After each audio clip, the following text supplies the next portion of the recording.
Hey home inspectors, I want to show you a quick video here just going over electrical grounding and bonding. One of the common areas where I think we often don't follow our standards of practice as well as we should.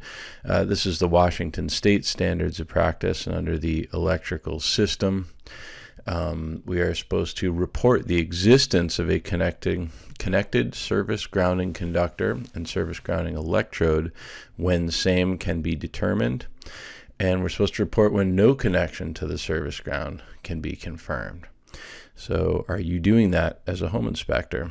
Let me show you how you can build that right into your template in ScribeWare, and this is a great example of how ScribeWare allows every inspector in every state to dial in their template to follow their standards of practice. So we're currently working with a number of inspectors in different states to try to dial in their system so that it has their back, so that you're following the SOP in your state and staying out of trouble. So these are the electrical grounding system and bonding system. So we can hit present could not confirm. And this is default really nice language. I've been sharing this with some other home inspectors. All these things can be customized and tweaked. But let's look at the grounding system. This is just language that we got by just checking a box, right? That the grounding system was present but could not confirm. During a home inspection, home or property inspection, every effort is made to inspect the visible components of the electrical system grounding. The grounding system is critical for safely discharging electrical surges, especially in the case of lightning strikes.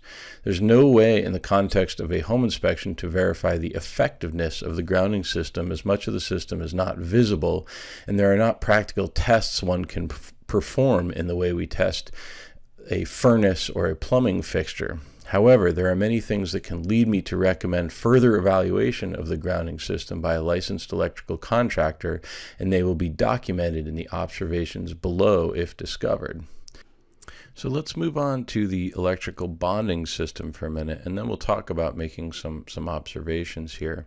So electrical bonding system, we have similar language that if we noted some things were present, but we could not confirm that the whole system was working.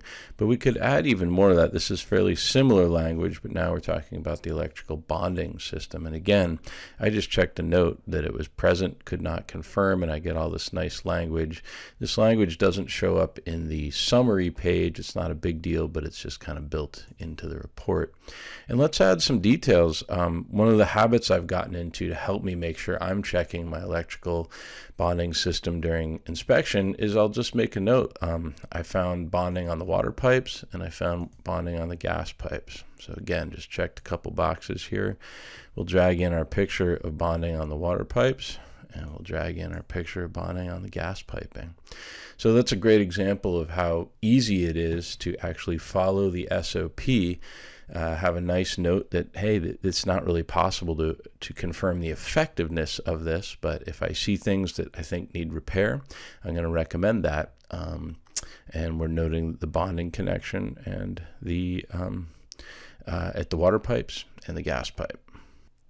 Okay, so now we still haven't made any kind of repair observations or anything. These are just helping us make sure we're following the SOP. We've given a great place to sort of document our findings.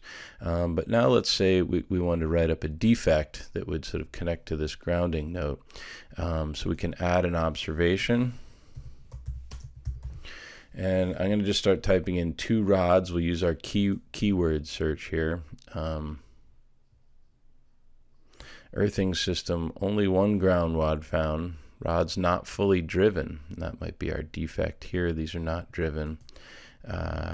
So have the electrical earthing system checked by licensed electrician. Grounding rods noted during visual inspection were not fully driven. So we could just drag in a picture there.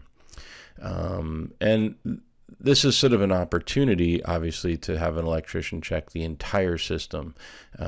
So if we see one thing wrong, if we can't find a bond on the gas pipe, or if we see rods, only 1 ground rod, or rods driven at an angle, that's a good excuse to have an electrician out and inspect the entire system. That obviously reduces our liability but we're also kind of doing our job here. So I hope this short video helps, just showing how you can build your state SOP into ScribeWare, and some tips for trying to help make sure you are indeed checking the electrical bonding and grounding system. And I've gotten in the habit during my inspections of just trying to snap pictures wherever I see connections, and then I can just use these quick little check boxes to prove that I'm looking for this stuff.